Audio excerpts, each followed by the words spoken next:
Get on, boys. Boom. Early morning gym session complete. I don't usually go at this time, but couldn't sleep, so came at about 4 a.m.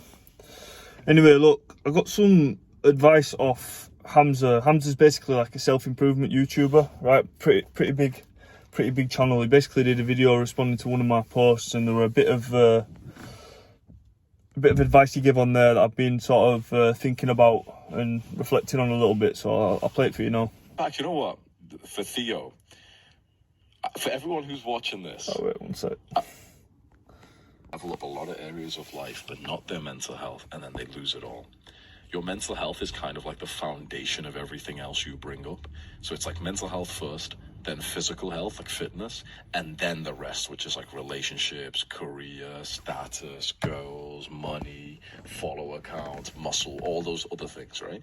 Because if your mental health crumbles, you'll then slack on your physical health, your fitness, your sleep, your exercise, sunlight, whatever, and then the whole pillar falls.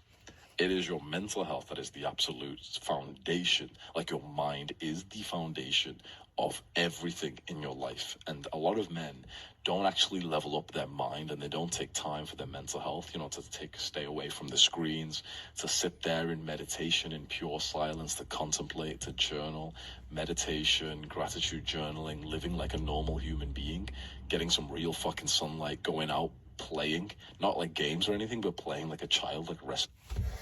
Yeah, so that point right there, right, I cannot tell you how much I've neglected that, right? Now, the best way for me to put the importance of this into terms that I would have understood at maybe 19, 20, 21 years old is, if your mental health's bad, you're making less money, right? Because that is all I cared about, the conversions. Now, what I'm not saying is all I value in life is money, right? But everything comes from that financial base. Now, what you've got to understand is, if you're running your own business and you're an online entrepreneur, it's not about how many hours you can put in. It's not about how long you can sit behind that laptop. It's not even about how much money you can put in, right? It's about the quality of your mind. Like, when you're running a business, you're getting paid for your quality of thoughts, how much you can think.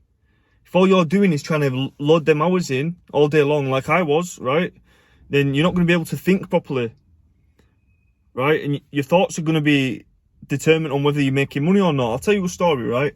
I was so busy when my first few years of building my business, right? So busy, just hustling, doing as much as I could. And when I'm saying as much as I could, 10 hours a day, 7 days a week, yeah? Relentless, truly relentless. And I was making good money, right? But I didn't know how much money I was making. I wasn't even doing profit and loss accounts, right? The first time I ever did a profit and loss account, I was making 10 grand in net profit at 19, right? Now, you'd have thought 10 grand at 19, that'd have been like, wow, amazing. Yeah, but I didn't feel any of that, because I neglected every other area of my life other than the finances, right? So when the finances came, I thought my lifestyle was going to be like X, Y, and Z. I thought I was going to be, spending time with these people, living in this place. But I wasn't, because I didn't water anything else in my life. And the fact is, I was going to work in an office, solo grinding my fucking face off, working like real hard, but working too hard.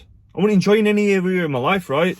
Whereas, can you imagine the state I'd have been in if I'd have actually put some effort into my social life, right?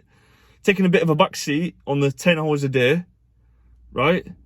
And then I'd have been getting paid, and I'd have built a life for myself. Well, I'd have been in a much better position. This is a big mistake for young entrepreneurs. This is a big mistake that I made, right? A big mistake that I made. Just put it in simple terms, in a way that I would have understood back then, right? If someone had told me, if you have better mental health, you'll make more money, I'd have fucking done it, because that's all I cared about, right?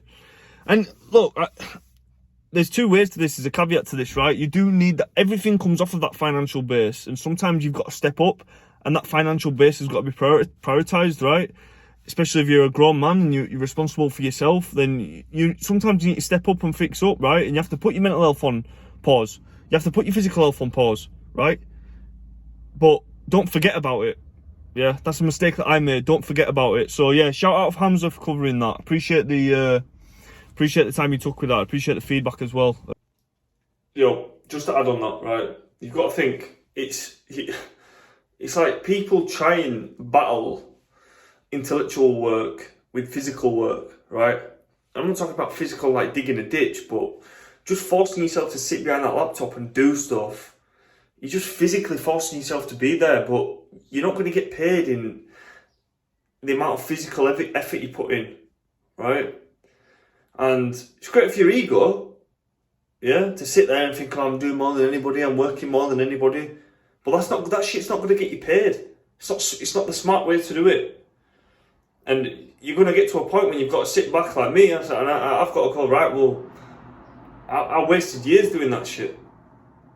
You know, I wasted years neglecting them areas, right? And essentially it cost me to do that, right? So, yeah, some combined experience there. So yeah, hope you can learn from that.